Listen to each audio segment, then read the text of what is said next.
umfana wakwa-Jonas. Kilala si Jonas Sultan pagdating sa mga laban na siya ay isang underdog o dehado sa laban. Dahil ini-expect na lagi siyang tatalunin o pampadagdag lang sa magandang kartada ng mga boxer na inilalaban sa kanya.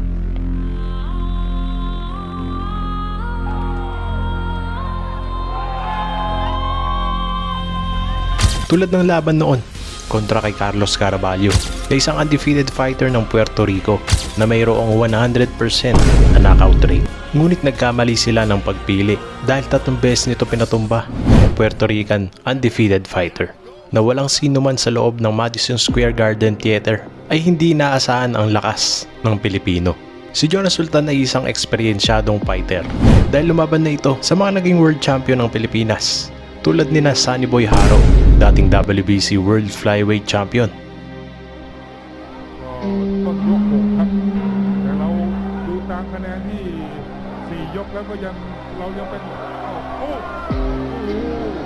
อันตรายเลยนะครับถึงนาทีวิกฤตแล้วนะครับผมสำเร็จครับเอาเสียวครับครั้งที่26ครับกรองเทียบเข้าเจอหลุยครับแล้วครับยืนไม่อยู่แล้วนะครับยืนไม่อยู่แล้วครับผมสำเร็จ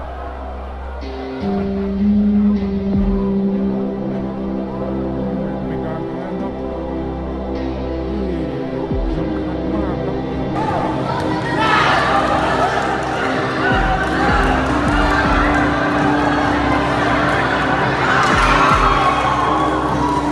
Jerwin Prettyboy ang kaas para noon sa IBF Super Flyweight title.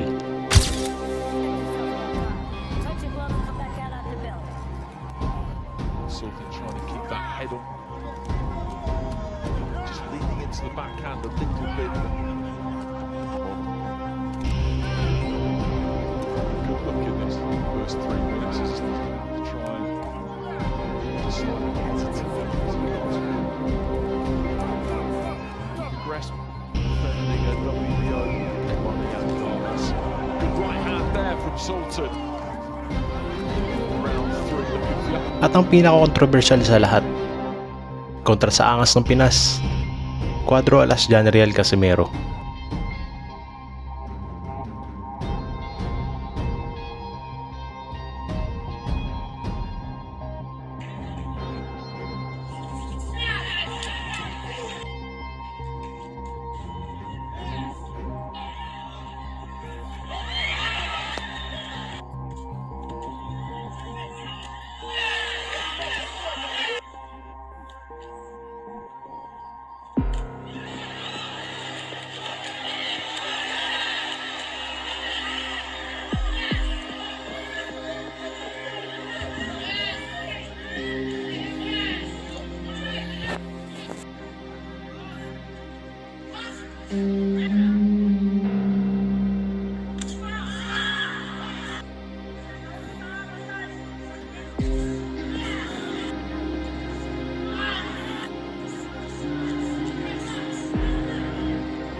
At nanalo pa ito by unanimous decision. Isang mapanganib na kalaban si Jonas Sultan, kaya naman binansagan tong one punch. Kaya for today's video, isang malungkot na araw para sa bansang dinayuhan ni Sultan. At dito panoorin kung paano nilampaso ni Jonas Sultan sa sariling baluarte ng South African fighter na si Makazole, Professor Tete, na ginanap sa East London, South Africa para sa IBF Intercontinental Championship. Kahit dayo pa, walang bakas ng takot si Jonas Sultan.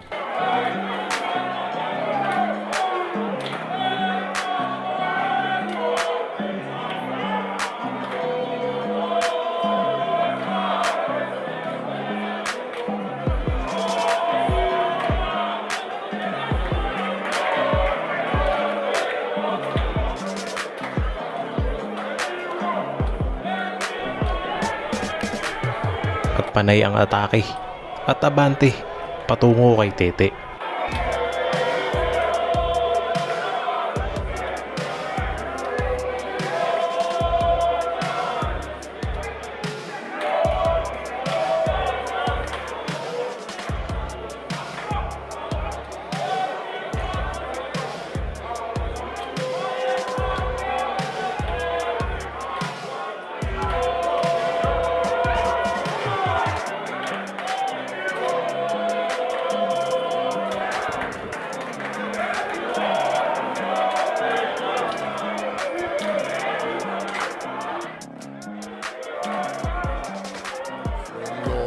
At dito, patuloy pa rin ang mga naglalagablab ng suntok ni Jonas Sultan na tila walang sagot si Tete.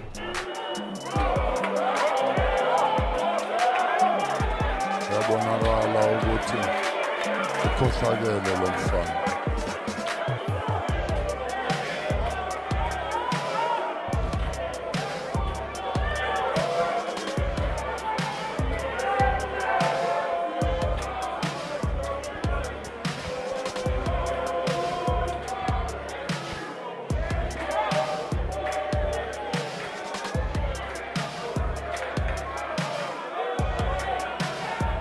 Lo omhle kakhulu phakathi kaMakazole Tete. Isang kaliwa ang sinalubong ni Tete. Ngunit questionable ang paghinto ng referee. uMakazole Tete noJonas Sultan bawoniswa ngoref bangabethi England.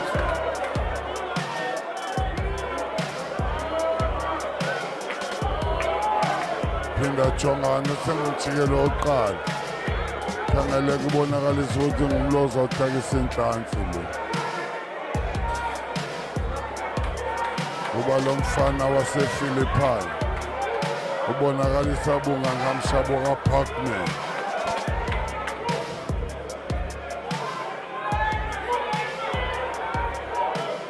Tuloy pa rin ang pag-atake ni Jonas Sultan sa kabila ng mga distraction na binibigay ng referee.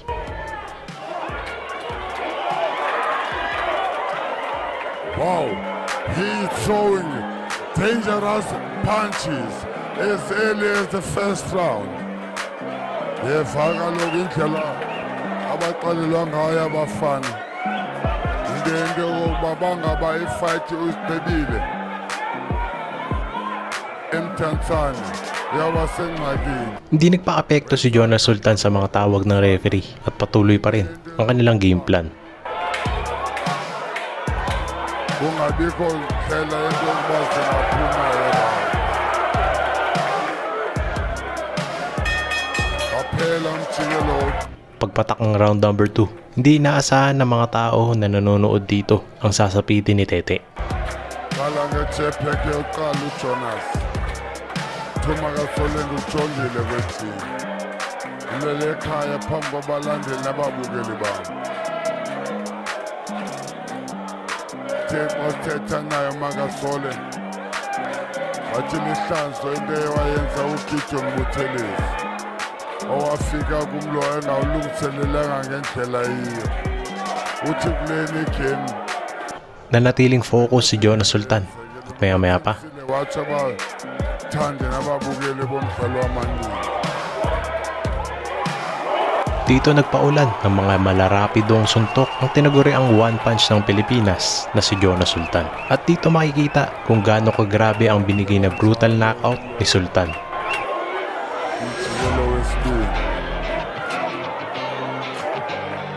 yayindlela engummangaliso. Mantakin yung na TKO si Tete habang nakatayo na bihirang makikita sa boxing.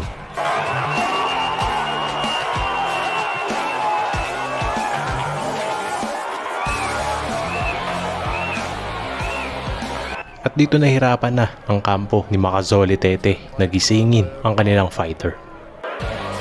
wenze apha ebeyeke khona wawumjikelo wokuqala ngoba kaloku bethile isaqala irawundi yaphela i-5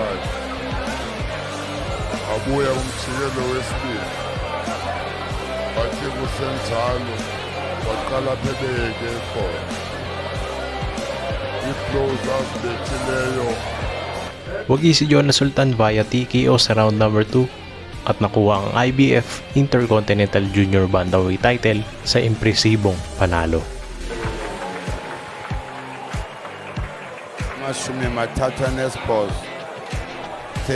Kung nagustuhan niyo po ang video, huwag niyo pong kalilimutan mag-like, mag-comment at mag-subscribe po sa ating channel. Salamat po.